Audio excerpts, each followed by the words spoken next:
Halo sahabat-sahabatku, kembali lagi bersama saya di channel HGS. Di sini saya akan menceritakan tentang kisah rumah pocong Linglung, Jawa Timur ramai jadi perbincangan di media sosial. Kisah ini viral sejak diunggah lakon story melalui thread Twitternya. Kisah rumah pocong Linglung adalah berdasarkan urban legend di Jawa Timur, yang kemudian dialami sendiri oleh lakon, sang penulis thread. Rumah pocong Linglung bukanlah nama sebenarnya, sengaja dibuat lakon untuk memudahkan penyebutan. Ia juga akan menyebut persis lokasi rumah pocong Linglung dengan alasan menjaga hal yang dianggap warga setempat sebagai pamalu. Dalam sebuah podcast di YouTube Lentera Malam dikutip jatimnetwork.com, lakon menceritakan soal teror pocong yang dialami semua warga di sebuah desa. Desa tersebut berada di perbatasan antar kabupaten di Jawa Timur.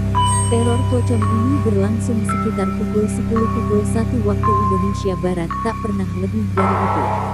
Akan terdengar ketukan di pintu rumah warga pada waktu tersebut. Dikatakan lakon menyampaikan ulang penuturan warga setempat, ada saksi yang melihat pocong menutup-nutup pintu rumah warga. Pocong itu menutup pintu dengan membenturkan kepalanya. Ada pula yang melihat pocong menggunakan bagian kanan menendang pintu atau jongkok sambil membenturkan bagian samping kepala ke pintu. Konon katanya, jika ada warga yang membuka pintu saat mendengar ketukan tersebut, pocong akan masuk dan bersemayam di rumah warga.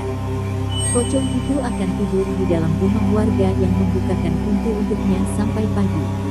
Ada yang bersaksi pocong tidur di lantai kamar, ada pula yang menyebut pocong tidur di atas ranjang bersama penghuni rumah.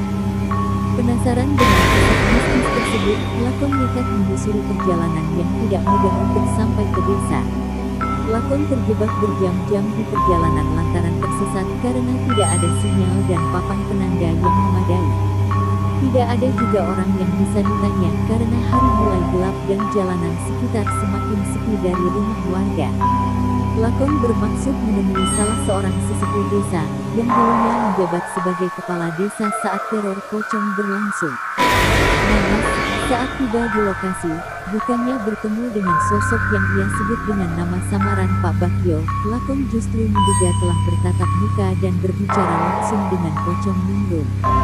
Seorang wanita parubaya dengan paras cantik yang ia temui di rumah Pak Bagyo, tiba-tiba saja mengaku sebagai pocong yang dicarinya. Sedangkan Pak Bagyo, dari balik pintu kamarnya sekilas nampak duduk di ranjang seperti orang sakit. Tangannya terus membuat gerakan seolah menyuruh lakon segera keluar dari rumahnya. Lakon dan seorang temannya akhirnya bisa keluar dan pergi dari rumah Pak Bagyo dengan susah payah.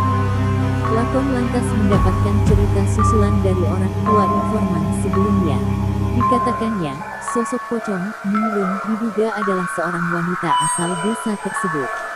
Wanita itu menjadi korban pemerkosaan dan mendapatkan perlakuan tidak adil dari warga desa. Ia justru dituding sebagai pihak yang bersalah, bukannya korban. Sosok Linglung akhirnya memilih mengakhiri hidup. Sejak kematiannya, desa diteror pocong setiap malam. Sampai akhirnya, kepala desa pada waktu itu, Pak Bagyo, melakukan sesuatu yang bisa menghentikan teror pocong.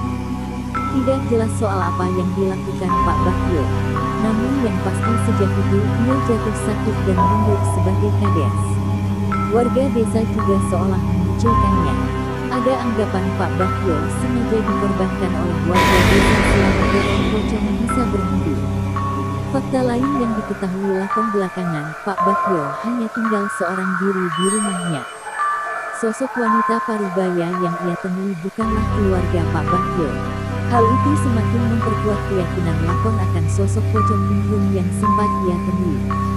Hingga kini menurut lakon, warga desa masih menganggap pamalu pembahasan soal pocong Linglung.